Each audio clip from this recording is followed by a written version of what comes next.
from MLU headquarters in Philadelphia, this is Cleats and Cufflinks. Welcome to another episode of Cleats and Cufflinks. I'm Nick Darling. I'm here with Dusty Rhodes, and we're back after week 5 of the MLU season? Seems to be. Week 5? Got week 5. Some teams with 5 wins. Teams with 6 wins. Yeah. So it must be at least week 3 if they've got 6 wins, right? At the very minimum. We haven't run anybody with a bunch of doubleheaders to start the season yet. No, we haven't run through that. But yeah, I mean, it was an exciting weekend out there. We got to see. I mean, it was a weekend of big wins. Let's put it that way. Big wins. Sort of confirmation of what we had seen so far in the season, and since we're at about sort of the midway point of, as we said, 5 wins, 6 wins, that area. You start to get a sense of who the teams seem to be, but I believe we talked about this last week when we were talking about the format of the season and everything. It's far from finished. You know, teams with 4 losses can end up with 6 wins, that sort of flavor to it. So these teams can still turn things around for positive or negative. Absolutely, yeah. There's still a lot of season left, and we're gonna be keeping a close eye on it. But before we get too far into the show, we're gonna talk about 2 things. First of all, we're going to talk about the jersey that you have on today. We're going to start there. I want to start there. Well, so we've got a Trenton Takers jersey. This is from after this is my post-retirement club, one of the 2 that I've played on after actual retiring. From Trenton, New Jersey, except that I don't think any of the players on Trenton were from Trenton, New Jersey. You just co-opted Trenton right. as your hometown? It's a bunch of Jersey and Pennsylvania, so from that extended area.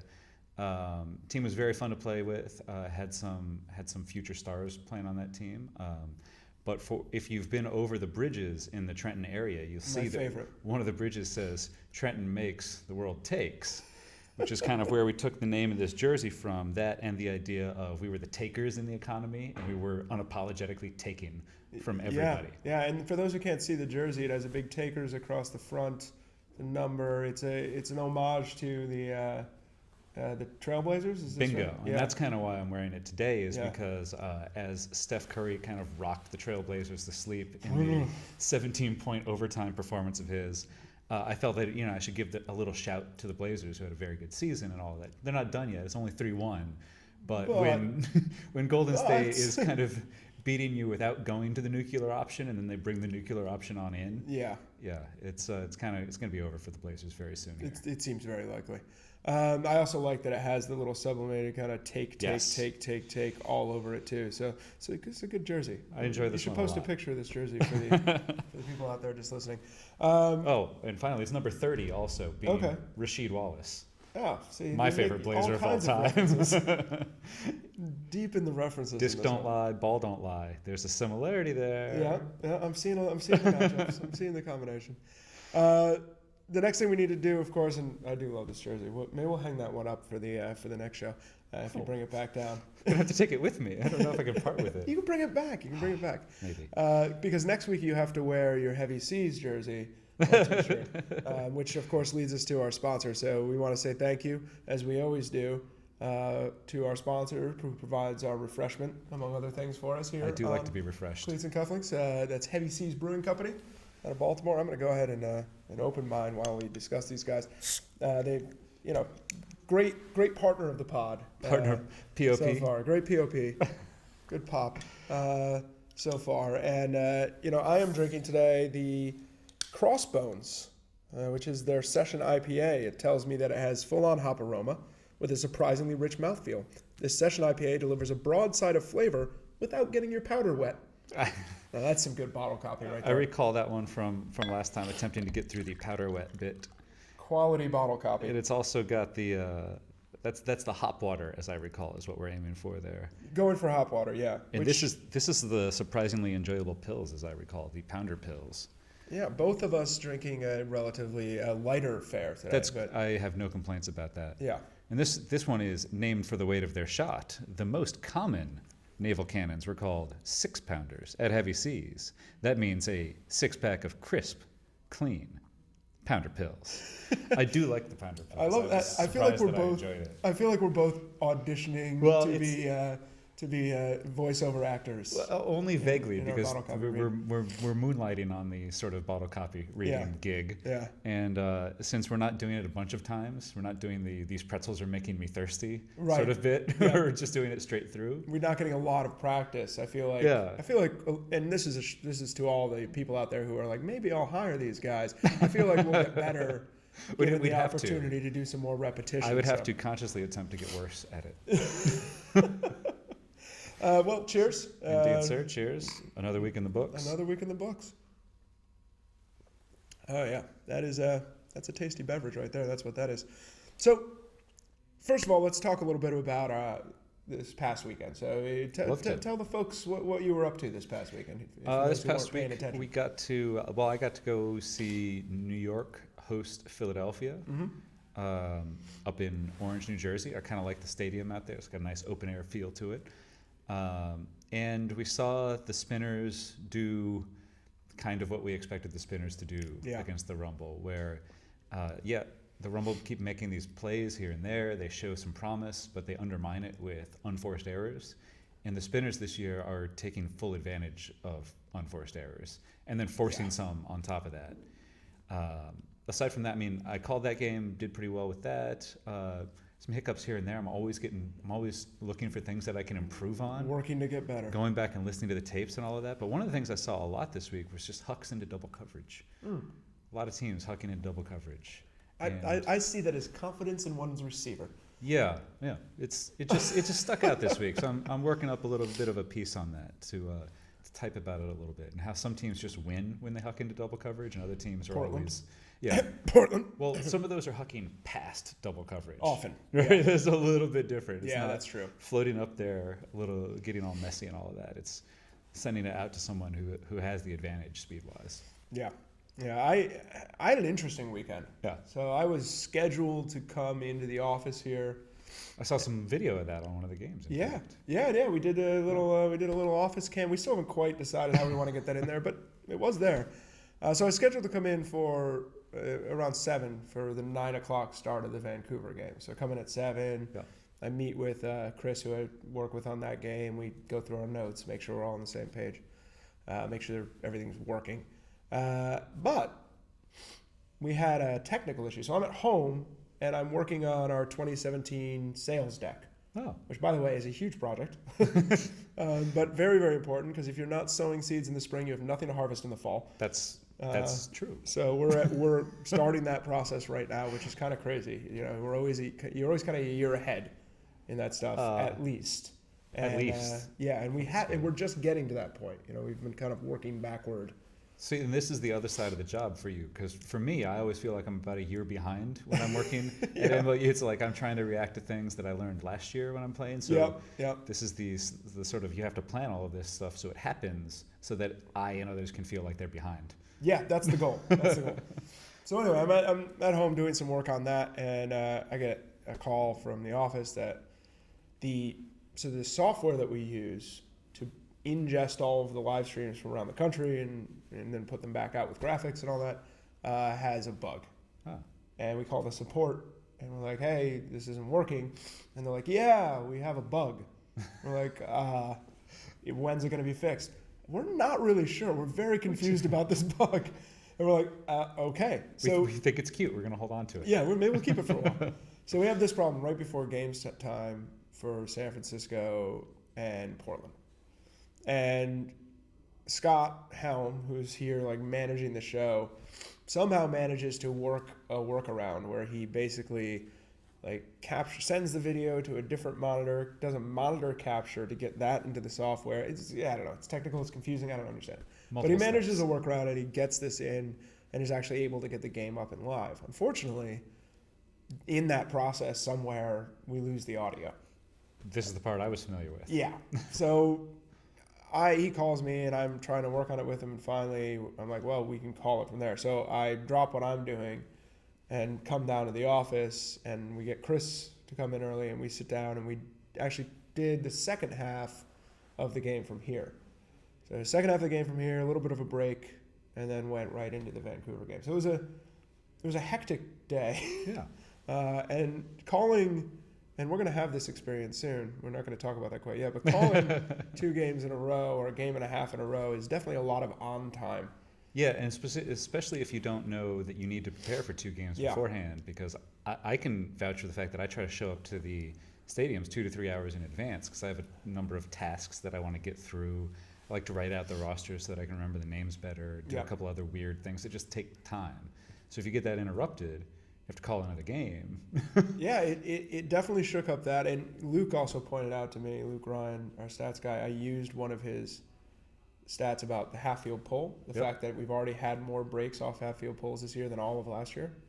And I had that all queued up in my mind for the Vancouver game, but it came out during the San Francisco game. It was clearly not polished enough or well prepared enough. He's like, you wasted my good stat by not using it where you meant to use it. I'm like, I'm thrown off. It's those unanticipated moments where you flub a little bit or do whatever, and it's trying to recover from that and not draw attention to it without passing over it, without like giving a little hat tip to, yes, I messed up there. Your ears aren't wrong. Yeah. But you don't want to dwell. I thought Chris, the guy I was working with, did a great job because a couple of times, he was just thrown into it. Yeah. Like, you got to do play-by-play now. Here's the rosters. And so a couple of times he started calling the right numbers but matching them with players on the wrong roster. But he recovered very well from it. And, you just got to apologize. Yeah. Switch back, move on. Do the right thing going forward. Absolutely. So anyway, I did all that, and both games, they weren't that close. They kind of got away from the teams. Now, the Vancouver game, I will say, I was impressed with the team through the first 3 quarters. I felt like they held on pretty well. They did they did a nice job in that game. But there's a moment in the game that's going to lead into the next thing we wanted to talk about here, where Vancouver gets a block, and they're set to get within 1. And they put up a long huck. Kind of a dangerous one, floats a little bit, but the defender misreads it. The Seattle defender misreads it. He goes up early, misses it, and it lands right in the lap of a Vancouver player who is in the end zone. And you're like, they're back for a split second, because in the next second, it just hits the ground and he drops it. And we've talked about this a lot, and we get feedback on this, and how you respond to those situations, particularly throughout a game, the situations that are kind of negative, if you will, for the team. How, as an announcer, you're supposed to respond? You have to be critical. You have to do these things, but how you respond and why some situations are more difficult than others. A blowout's tough to call. Yeah. Because you constantly have to be finding the sunny side in some way for the team. And it depends on the character of the blowout also. If a team, say, we've seen this from DC in that year where they won a bunch. It's like they're just out getting blocks on the opponent. Yeah. So in that scenario, you can talk about what DC is doing well, or you can talk about how they are getting those advantages specifically. But when we're talking about unforced errors, just drops, there's nothing else to talk about other than that specific action, that one moment where a player just couldn't do the thing that he's literally there to do. Yeah. And it's such a, ultimate moving from person to person to person. The drop is so jarring that the initial response to it is just like, I can't believe he dropped that. That's sad there. Oh, no. If you see enough of them, you hear something like me where drops make me sad. Drops make me sad. Just make me sad. Because the whole sport is it's connection between teammates. It's kind of like a spider web. It's like you connect all of these passes, all of these different dots between your team, attempting to get from one end to the other end. But if you disconnect one of them, it all falls apart. It crumples into a ball of nothing. Yeah. And it's so sudden in a way that a normal throwaway isn't. Like, somebody makes a bad throw, there's still so much possibility for so long. It's in the air. You're like, I think that's going out of bounds. Maybe someone's going to be able to do something about it. Giving chase to it. Yeah. It looks like it's too far in front of them, but I don't know. Maybe it'll sit up. Yeah. There's always moments. But the drop is like, it's already caught in your mind. Yeah, because you're And as an looking announcer, ahead. you're moving on to the next thing.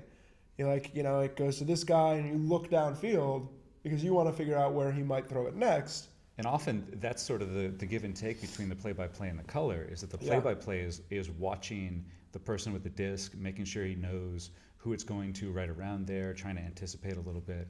Whereas a lot of times the color guy will look downfield and not even watch the disc necessarily, or the person with the frisbee. You're almost listening to him to know where the disc is, so and you see the disc go up, things. and you just assume, oh, that'll be a completion because that's why we're here. We're Yeah. completing passes. So then you try to read, as you say, going downfield from there, and responding appropriately can be very difficult. But this is part of the character of Ultimate. The game gets changed when negative things happen. So these negative plays are sometimes the most important plays in the game. If you're talking a moment where they can be within 1, and if Seattle goes back and scores that goal, then they're behind 3. Which they do. And then So the game that's from the that difference. point on is relatively out of hand. And the thing is let's be clear about this. Everyone drops a disc sometimes. Yes. Like drops are just they're a thing. Like a little loss of concentration, little jump from some wind. Like and the more involved you are. Yeah. If you have 400 passes in a season, You're 400 likely to have a drop. catches, you don't even need to have a high drop percentage to get a couple drops in. Yeah, it happens. So this is not in any way being critical necessarily of the players, but you get to a point where if you're seeing a lot of technical mistakes like drops, like throwaways, those kind of errors, where you have to talk about it because it's such an important part of the narrative of the game. When we see New York playing so well in many ways, making great defensive plays, actually having some good offensive movement, good cuts, but then they string together 3 or 4 unforced errors. Yep. It's impossible not to have that be part of the story. And so the flip side of this is that we talk about these positive plays. We talk about big skies. We talk about layout blocks that you can sort of see developing. Talk about some giant throws that go up. It's easy as an announcer to get excited about that and say something positive, and your voice, it goes up, and you look at the thing that they just did. It's quite a thing. Look at that. And then it comes right again, and then the next time it's like, that was almost that could have been good, I think. So I've thought about this a while. Is it a reasonable position for me as an announcer to get really excited about negative things?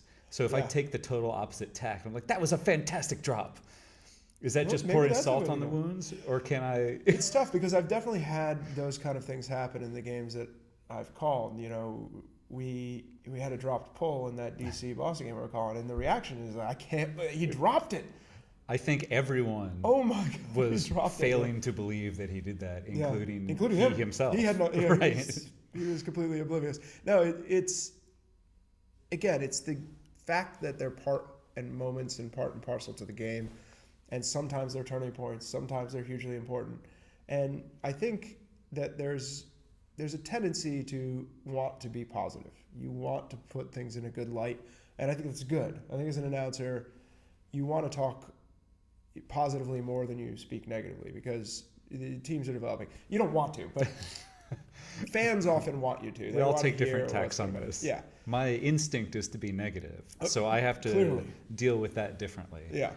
That's in part due to high expectations. I expect you to make all these catches. I expect you to make these throws because these are the throws that you're choosing to make.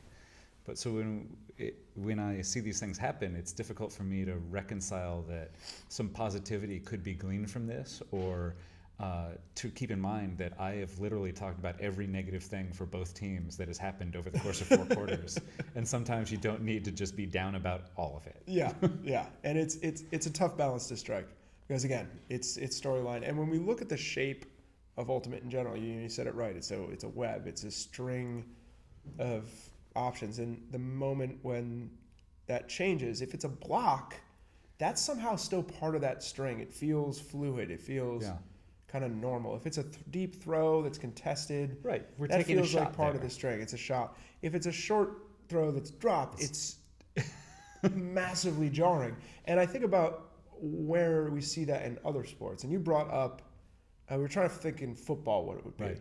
We thought, is it a dropped pass? Not really. Because you're going to go back to the line of scrimmage. You have another shot at that usually, right? I mean, there are some. There are some excellent instances of Terrell Owens, for example, dropping really important passes. Yeah. Very short passes that he's supposed to catch, being a Hall of Fame receiver and all of that. Yeah. But it's more the notion of the fumble. Or the fumble feels or the more fumbled like snap. The drop. And the reason the fumble feels like it to me is that when the disc goes up to an open receiver and you can see that no one's going to block it, right, it feels already completed before it even gets there. because these guys are very, very good at catching frisbees, it is almost always completed. Like drops are relatively rare. So it feels like it's still in your possession, right? And it feels like that running back that's just gotten a first down and then goes for that extra little yard and gets hit and the ball pops out. Like it's joy. We completed it. We're there. Followed immediately by just the horror of a turnover. And it's in part because that receiver who is going to become the thrower is, if they know that they're open, they know that they're not under pressure, they get to choose how to address the disc. Yeah. So they're not being forced to catch it under duress. They're not having to reach out with one hand or two hands or hold off a defender. They can sort of choose their timing and just decide to catch it with two hands, which hand they want on top. If you prefer catching with one hand, you get to choose which hand. If you prefer catching with spin, one way or the other, you get to select all of those items if you're an uncovered receiver, and you get to prepare for the next pass. Yeah. So this is one of the things that we talk about when we talk about frisbee skills, is how does each receiver become a thrower? So how do you move from a catch to a throw? So when we see these moments where the disc is going up, it's expected to be a completion, we're sort of judging that receiver who will then become a thrower on what they do next. How do they prepare for the next throw? Yeah, so you're talking about now something that's a little beyond this, right? So we get through this idea of a drop, of this turnover, of this jarring thing, this simple thing, right? But we sometimes forget, too, that, drops there's multiple reasons you can have a drop. Right. There's weather conditions, there's wind, as you lack mentioned, of hopping the concentration, disc, there's all kinds of things. Focus, taking your eye off. The catches that these guys are making, though, out on the MLU field are actually often much more complex than the catches that you might see people making in a league game. Yeah. Because they're trying to do something more with a lot of the catches they're making. Not all of them. Some of them you're just trying to get your hands on it and close them. Right. But there's definitely, I remember Woodside had a drop. It was on a long throw maybe last week against Figueroa down the sideline. Yeah. And it looked like he was really trying to get the catch so he could get it out in front of him and get his body turned, because he thought he had a follow-up throw coming up in the middle of the field. The immediate continue. Yeah, so he's looked like that's what he was trying to do, and he just lost concentration because he's trying to do something. Whereas if he had just caught it. But that's the thing. He's relatively new to Ultimate, despite his obvious success. Yeah. So that sort of motion where you're bringing your hands in the same direction that the disc is traveling in order to set up your next throw, that's a standard Ultimate play. Yeah. But if you have previously thought of catching and throwing as two distinct parts, and you sort of rush the first part and don't really complete it, it's a different thing. So as soon as you touch the disc, in my head, that's the first part of your throw. It's either a fake or it's leading into your throw. And if you just haven't thought of yourself as a thrower, or thought of catching as easy, or what you need to do next, you're learning that motion from catching to throwing. One of the things that we talk about is, do you want your right hand on top, left hand on top? How do you want to catch to get to the throw most quickly? And I'll tell you, most of the players that I see who have very quick times, they catch with their non-dominant throwing hand. So like in baseball, if you have a glove on your left hand, you dig the ball out of your glove, throw it with your right hand. If you treat your left hand like a glove in Frisbee, you just catch it with your left hand, dig it out with your right hand, and throw it. So it manages a quick transition a lot of the times. Yeah, so we're getting in from there. If you take this idea, this is our technical discussion, right? So I think about it, you brought this up, and it's not something that I'd given as much thought to, but this idea of not only the time between a catch and a throw, though that is a very important thing, but also how you're setting your throw up in that. And it brought me back to playing soccer. And you'd get we'd work all the time on settling the ball, on touch, on trapping the ball. So when the ball comes to you, someone kicks it the long distance to you, your ability to settle it is primary, right? That's like the catch. This is the key skill that I was lacking in soccer, was touch. It's an important skill. But that's like the catch, Yeah. Now, the next level of that is, can you settle it in such a way that it sets up what you want to do next? So the best players can settle the ball and put it a foot and a half away from them to their right side so they can take a shot. Like they just have the ability to place it exactly where they want to. So that's what we're talking about in Ultimate a little bit. It's one thing, you got to be able to catch. Right. Because we just talked about how awful drops are for us. And we all know that all the players out there who play, when we're calling games, want to make our lives easier. Right, that's their number one focus. Because we had not figured out how to react to a drop yet. So let's just get them out. Right. We've talked about how important that basic skill is. And it is super important, But when you get up further levels, that skill becomes more complex. It's a matter of how you start manipulating the defense even before they're treating you as a thrower. Which foot is down? Which way are you starting to turn? Which is the defense attacking you? Are they coming from your backside? Are they trying to get a layout block? Are they setting up in a mark even before you've caught the disc? Like all these things are those cues that you want to pick up almost subconsciously or unconsciously around you through practice. Conscious practice, repetition of seeing all these things happen. Yeah. And just a simple thing like faking to your left a little bit as you catch. So like your catching motion goes to left side of your body. That can shift your mark over 3 feet because they think that you're going to immediately step over and pivot toward your backhand side because of the way that you're receiving the disc. It's just one of those subtle things that as you watch players catch and move into their transition as a thrower, you can sort of learn what they like to do. So a good example of this from one of the players in the MLU that we talk about a lot is Cody Bjorklund. Oh, yeah. So his major role on offense seems to be make an underneath cut, gain about 20 yards maybe, get to about mid-distance in their vertical stack, and then turn and throw the disc to Timmy Person deep. It's very effective. So I don't mean to say that he doesn't do anything else. He does lots of other His things. statistics and the video evidence will show you he does so many other things. But almost without exception, after he catches the disc, the first place he is looking is to the end zone. Yeah. And he gets there quickly, he gets there powerfully, and he's very settled and ready to throw. And this is one of the ways that you learn to address the disc. If you as a mark know that he's doing this all the time, it doesn't help you to be closer to him. You might want to step off a little bit and give yourself a little more time to react. But then that can also be manipulated. So it's this whole cat and mouse game that's happening just before the disc is caught to when the disc is caught. Mm. Yeah, he does basically a job of, he's almost turning to throw before he's caught it. Yep. And doesn't mean he's always going to make that throw, but he's always in a position to make that throw. And definitely noticeable if you watch him play. And I think it's interesting, we talked a little bit about there's people that set up their catch and people that are able to create the way that they catch it after the disc is thrown. Right. And I think that you brought up a couple players that have this kind of difference. Yeah, so one of the players who sets up very consistently before the catch and is ready to manipulate his mark on the catch is Dave Brandoff for Philadelphia. And I think it has a lot to do with basketball background and just other sports background where you understand the weight of players around you, the way they shift their balance a little bit. And he also does a very good job of squaring his body to the person who is throwing him the disc. So he can see the person who's throwing him the disc. The person who's covering him knows that he can see that person. So that's his first option. And he can give a little bit of a balance shift towards that option. And that can cause your mark to overreact. That can cause the secondary defender to overreact. But he's also very good at delivering that pass back for a give and go right back up the field. Yeah. Or reading this side of the field and then turning to the other side of the field because he's done a good job of keeping track of what's back there. But it's that early manipulation and the balance, the shiftiness right in that small area. That should be a rating. We should have a shiftiness rating. The ability, yes. Yeah, yes. But then we look at the other side of that, and we look at a player like Lloyd Blake for DC, and you see him make catches very casually. This is in part because he's 6'5". It's easy.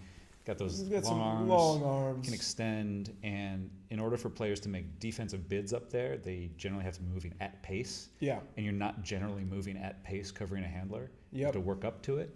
So the ease for the catch for him, it allows him to calm his body down. So a lot of the times when he's throwing break passes or things like that after the catch, he settles and then doesn't even really need to step. He just throws it over you or throws to the break side because he's taking advantage of his length and his height as a thrower. So while he can get it quickly from a catch to a throw, it's not as necessary. It's almost more advantageous to catch it when he wants to and then be calm and break down the defense from there. Yeah, I think when you brought that up, I think of him like the throws up, and with a disc, unlike a ball, there's often multiple points in the air where you can catch it. You don't necessarily have to catch it at the very first moment that you're able to. You can let it come by you. You can let it roll past you. You can catch the trailing edge of it. You can, And the better the throw is, run the with more it a bit. options the receiver has. I mean, remember Glazer running with it against his face. I don't know if anyone saw that play, but bounced off a little bit. That yeah, was wild. he was just riding his cheek for like 3 or 4 yards, and then he caught it. Because that's the thing about it. You can let the disc set you up as much as you yourself are setting up your positioning according to the disc, and I think that both those approaches are important. Well, we're running low on time, but I think to recap a little bit here, a little recap. We don't often recap because usually we just run completely out of time. To recap a little bit, drops make us sad. That's number one. But they happen. So one of the things that I think both of us are working on, and it'll be interesting to see how it develops, is how do you respond to that kind of abrupt break in a game properly? Yeah. And at the same time, we need to convey the sadness. The sadness needs to be there. Because the viewers need to know that the team that just dropped the disc is also sad. They're very sad. And that's the thing. If you celebrate the drop as an opportunity for the other team, that's also kind of cruel in a way. Yeah. So you need to capture both the sadness of the droppy, right, the droppy, and the excitement of its beneficiary. So we're working on that. But in understanding drops and that the fact that they do happen at every level of the sport, also understanding the complexity of the job that the best players do when they're making catches, which seem like such a simple thing. If you're just watching casually, you don't even notice people doing this necessarily. Yeah. But the reason that Cody Bjorklund has a look at the end zone all the time is because of the way he's catching the disc. And one of the ways you can cue on this during games is watch the footwork of the player who is about to catch the disc, who's about to receive the frisbee. See if they're stepping in one direction or another. See if they're landing on both feet. See how many steps they're taking. It'll all tell you about what they were thinking about just before the throw, what they're supposed to do just after the throw, and their ability to manipulate that within the rules. And this is just on the simplest of catches. Yeah. Well, you have difficult catches where you're literally just throwing your hand at it. I need to catch this, and we'll figure the rest out afterward. But yeah, so keep an eye on that. Very, very cool, very intricate stuff. If you want to talk more about this, Dusty has an inexhaustible amount of energy for this topic. And this is possibly one of my favorite topics in Ultimate. Yeah. Is catching to throwing. So reach out to him at Tweet R. That's very good. DUSTWEETR. Very good. Yeah, see, I'm learning.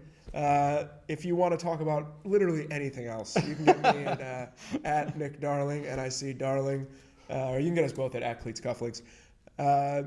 This weekend, we have just 2 games. 2 big games, though. Two big games. The first time that an East Coast team has gotten on a plane and gone across the country. We're very excited to be sending the New York Rumble out to San Francisco to play the San Francisco Dogfish. Yeah.